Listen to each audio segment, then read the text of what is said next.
महेंद्र का पुत्री के साथ समागम 50वां पर्व कथा। अथानंतर परम अभ्युदय को धारण करने वाला हनुमान आकाश में जाता हुआ ऐसा सुशोभित हो रहा था मानो बहन सीता को लेने के लिए भामंडल ही जा रहा हो। मित्र श्रीराम की आज्ञा में प्रवृत्त, विनयवान, उदाराशय एवं शुद्ध भाव के धारक हनुमान के हृदय में उस समय कोई अद्भुत आनंद छाया हुआ था। सूर्य के मार्ग में स्थित हनुमान जब प्रौढ़ दृष्टि से दिनमंडल की ओर देखता था तब उसे दिनमंडल शरीर के अवयवों के समान जान पड़ता था। लंका की ओर जाने के लिए इच्छुक हनुमान की दृष्टि के सामने राजा महेंद्र का नगर आया जो इंद्र के नगर के समान जान पड़ता था। वह नगर पर्वत के शिखर पर स्थित था तथा वेदिका पर स्थित सफेद कमलों के समान आभा को धारण करने वाले चंद्रतुल्य धवल भवनों के द्वारा दूर से ही प्रकाशित हो रहा था। जिस प्रकार बाली के नगर में इंद्र को प्रीति नहीं हुई थी, उसी प्रकार राजा महेंद्र के उस नगर में हनुमान को कोई प्रीति उत्पन्न नहीं हुई, अपितु उसे देखकर वह विचार करने लगा कि यह पर्वत के शिखर पर राजा महेंद्र का नगर स्थित है, जिसमें कि वह दुर्बुद्धि राजा महेंद्र निवास करता है। साथ मेरे गर्भवास के समय दुख से भरी मेरी माता इसके नगर आई, पर इस दुष्ट ने उसे निकाल दिया। तब मेरी माता निर्जन वन की उस गुफा में, जिनमें कि पर्यंक योग से अमितगति नामा मुनि विराजमान थे, रहीं। इसी गुफा में उन दयालु मुनिराज ने उत्तम वचनों के द्वारा उसे सांत्वना दी और बंधुजनों से रहित अकेली रहकर उसने मुझे जन्म दिया। इसी गुफा में माता को सिंह से उत्पन्न कष्ट प्राप्त हुआ था और इसी गुफा में उसे मुनिराज का सन्निधान प्राप्त हुआ था। इसलिए यह गुफा मुझे अत्यंत प्रिय है। जो मेरी शरणागत माता को निकालकर कृतकृत्य हुआ था, उस महेंद्र को अब मैं कष्ट का बदला देकर क्या उसकी सेवा करूं?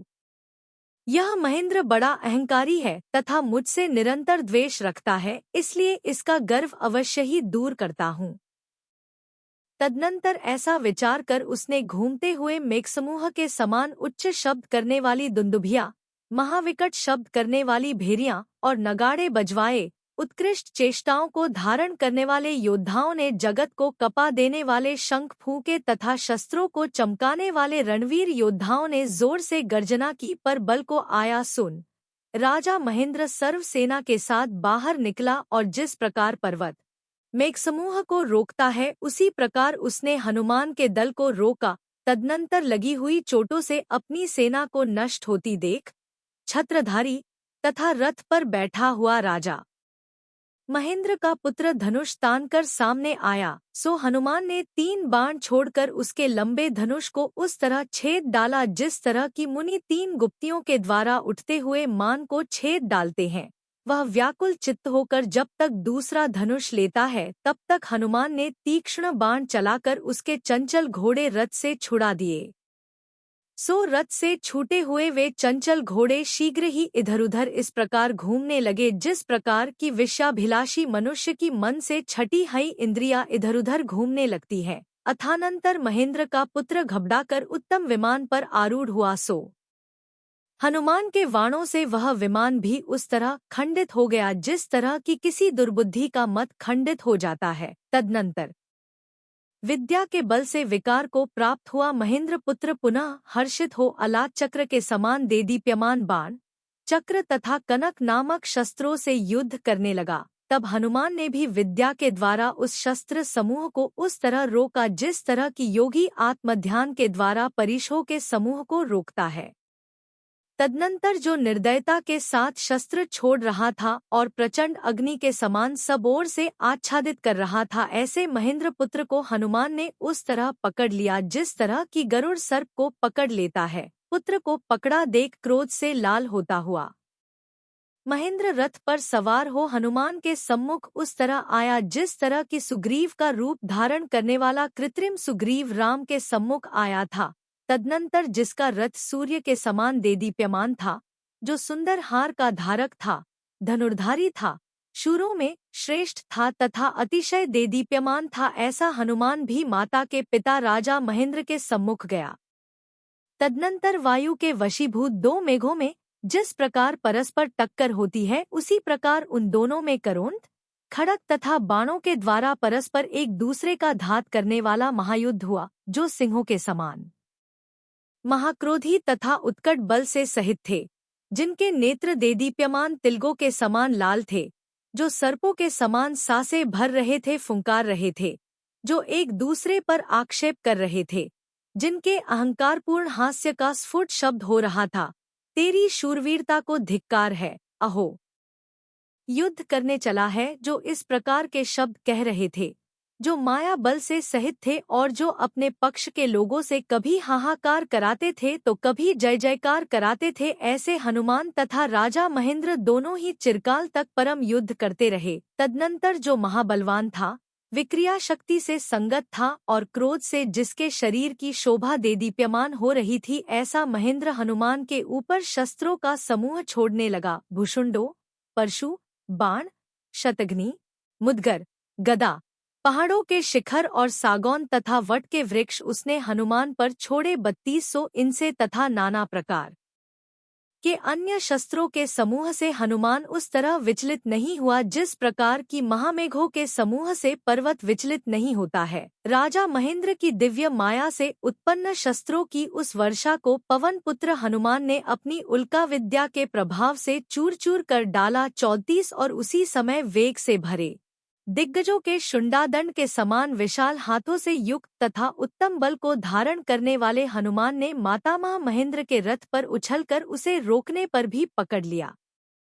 शूरवीरों ने उसे साधुवाद दिया और वह पकड़े हुआ मातामह को लेकर अपने रथ पर आरूढ़ हो गया। वहां जिसकी विक्रियाकृत लांगल और हाथों से उल्काएं निकल रही थी तथा जो परम अभ्युदय को धारण करने वाला था, ऐसे दौहित्र हनुमान की वह महेंद्र सौम्यवाणी द्वारा स्तुति करने लगा कि अहो वत्स, तेरा यह उत्तम महात्म्य यद्यपि मैंने पहले से सुन रखा था पर आज प्रत्यक्ष ही देख लिया। विजयार्थ पर्वत के ऊपर महाविद्याओं तथा शस्त्रों से आकुल इंद्र विद्याधर के युद्ध में भी जो किसी के द्वारा पराजित नहीं हुआ था तथा जो महात्म्य से युक्त था, ऐसा मेरा पुत्र प्रसन्नकीर्ति तुमसे पराजित हो बंधन को प्राप्त हुआ।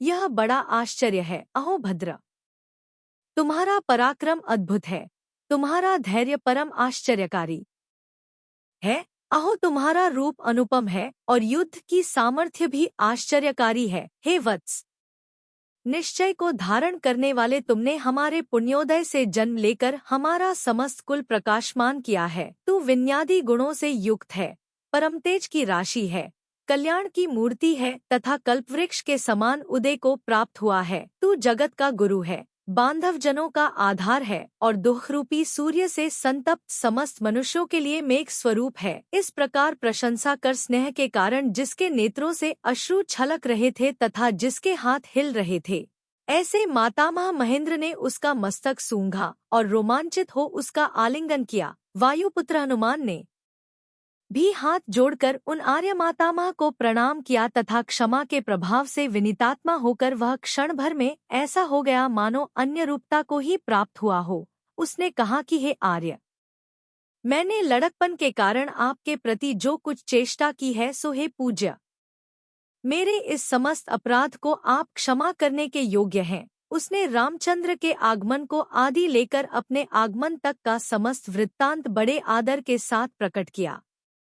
48 उसने यह भी कहा कि हे आर्य, मैं अत्यावश्यक कारण से त्रिकूटाचल को जाता हूँ, तब तक तुम किष्किंधपुर जाओ और श्रीराम का काम करो। इतना कह हनुमान आकाश में उड़कर शीघ्र त्रिकूटाचल की ओर सुखपूर्वक इस प्रकार गया जिस प्रकार की देव स्वर्ग की ओर जाता है। नीति निपुण तथा स्नेहपूर्ण राजा महेंद्रकेतु ने अपने प्रिय पुत्र प्रसन्नकीर्ति के साथ जाकर पुत्री अंजना का सम्मान किया। अंजना सुंदरी माता पिता के साथ समागम तथा भाई का दर्शन प्राप्त कर परम धैर्य को प्राप्त हुई। राजा महेंद्र को आया सुनकर किष्किंधा का पति सुग्रीव उसे लेने के लिए सम्मुख गया तथा विराधित आदि उत्तम संतोष को प्राप्त हुए। गौतम स्वामी कहते हैं कि कृतकृत्य, सुचेता तथा उत्तम सुंदर तेज को धारण करने वाले पुण्यात्मा जीवों का पूर्वचरित ही ऐसा विशिष्ट होता है कि उन्नत गर्व से सुशोभित बलशाली मनुष्य उनके अधीन आज्ञाकारी होते हैं। इसलिए हे भव्यजनों, सब ओर से मन की रक्षा कर सदा उस शुभ कार्य में यत्न करो कि जिसका पुष्कल फल पाकर सूर्य के समान दीप्तता को प्राप्त हो। इस प्रकार आर्ष नाम से प्रसिद्ध रविशेणाचार्य कथित पद्मपुराण में महेंद्र का पुत्री के साथ समागम का वर्णन करने वाला 50वां पर्व समाप्त हुआ।